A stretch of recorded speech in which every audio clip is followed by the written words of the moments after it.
The plot of Murder Ballad is really, we know at the beginning that somebody is going to die and somebody is going to be the killer, and we don't know who it is. And so the entire story of Murder Ballad is watching these relationships, how they interact and who might have a motive, and then at the very end you find out who did it and why.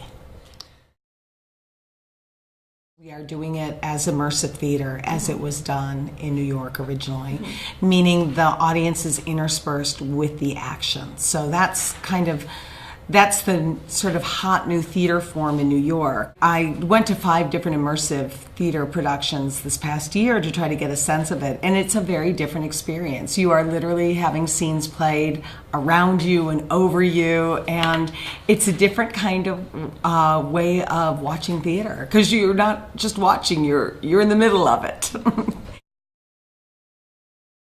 So because it's immersion theater, we need to make it look like they belong in the space, that they're, they could be an audience member that's just sitting there before they come in, because it needs to look like real clothing.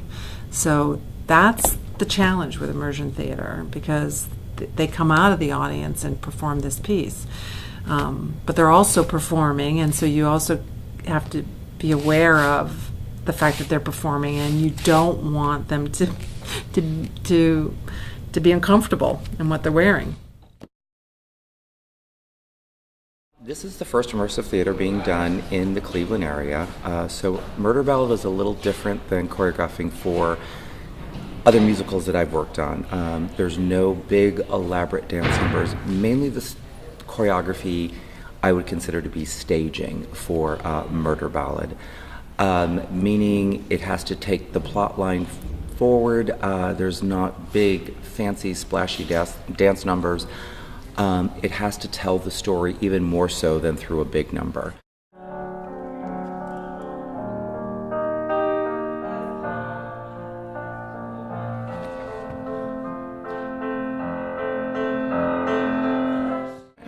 So it's been a challenge, but this cast has been great on just jumping in and taking the plunge along with the rest of us for the first time in Cleveland.